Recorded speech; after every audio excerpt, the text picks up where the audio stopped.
Hello students, आज हम बात करेंगे कुछ आकाशीय परिघटनाएं जो कि आपके कक्षा 8 का एक चैप्टर है। तो इसमें जो फर्स्ट टॉपिक है वो है आपका तड़ित।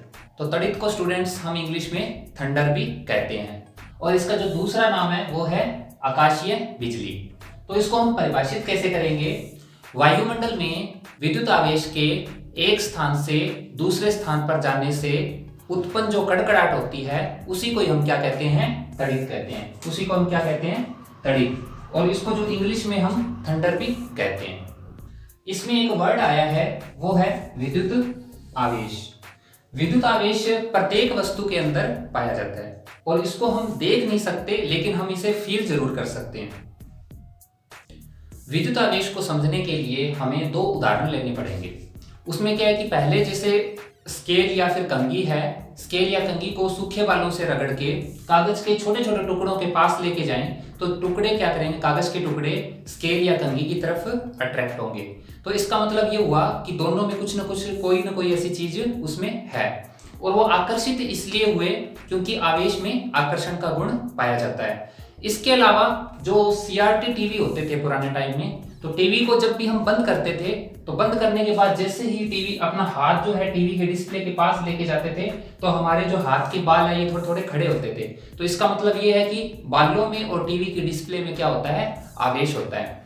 इसके अलावा जैसे अंधेरे कमरे में कपड़े को जैसे हम रगड़ते हैं, रगड़ने के बाद कपड़े को जब ऐसे ऐसे करते हैं तो उससे क्या है कि छोटी छोटी मतलब कटकट की सी आवाज आती है, यानी कि चिंगारियां भी हमें दिखती है। वो भी क्या होता है? विद्युत आवेश होता है। लेकिन उसमें जो आवाज है वो बहुत थोड़ी इसलिए है क्योंकि आवेश का जो आदान प्रदान है वो बहुत कम मात्रा में होता है। लेकिन जो ये तड़ित जो है, तड़ित भी एक विद्युत आवेश का एग्जाम्पल है।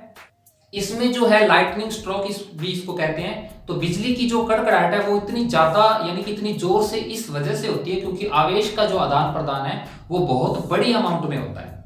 तो स्टूडेंट्स, विद्युत आवेश के जो उदाहरण है वो अगर अपन को बोर्ड के एग्जाम में लिखना पड़े तो कुछ इस हिसाब से अपन लिख सकते हैं, जिसमें जो फर्स्ट है वो है कंघी को सूखे बालों से रगड़कर कागज के टुकड़ों के पास ले जाने पर कागज के टुकड़ों का आकर्षित होना। और दूसरा जो पुराने टीवी होते थे, सीआरटी टीवी बोलते हैं उनको बंद करते ही डिस्प्ले के पास हाथ ले जाते थे तो बालों का आकर्षित होना।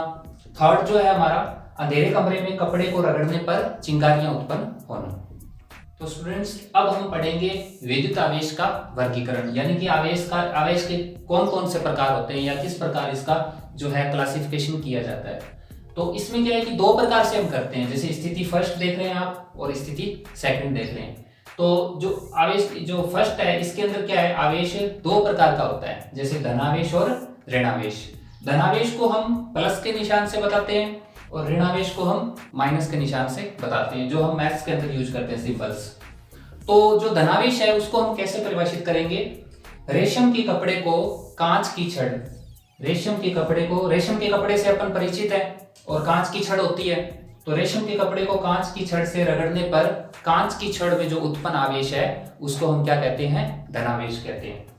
और जो बाकी जो अन्य आवेश होंगे वो उन सबको क्या कहेंगे? ऋणावेश। तो जो दूसरा प्रकार है ये आवेश की प्रकृति के आधार पर होता है। किसके आधार पर होता है? प्रकृति के आधार पर, क्योंकि आवेशों में प्रतिकर्षण और आकर्षण का गुण पाया जाता है। तो इसके अंदर दो प्रकार के आवेश है, सहजातीय और विजातीय। तो सहजातीय आवेश होते हैं एक ही प्रकार के, ठीक है। सहजातीय आवेश होते हैं एक ही प्रकार के, विजातीय आवेश होते हैं अलग अलग प्रकार के। सहजातीय आवेश एक दूसरे को क्या करते हैं? प्रतिकर्षित करते हैं। यानी कि जब धनावेश और धनावेश एक दूसरे के पास आएंगे तो वो एक दूसरे को क्या करेंगे? प्रतिकर्षित करेंगे।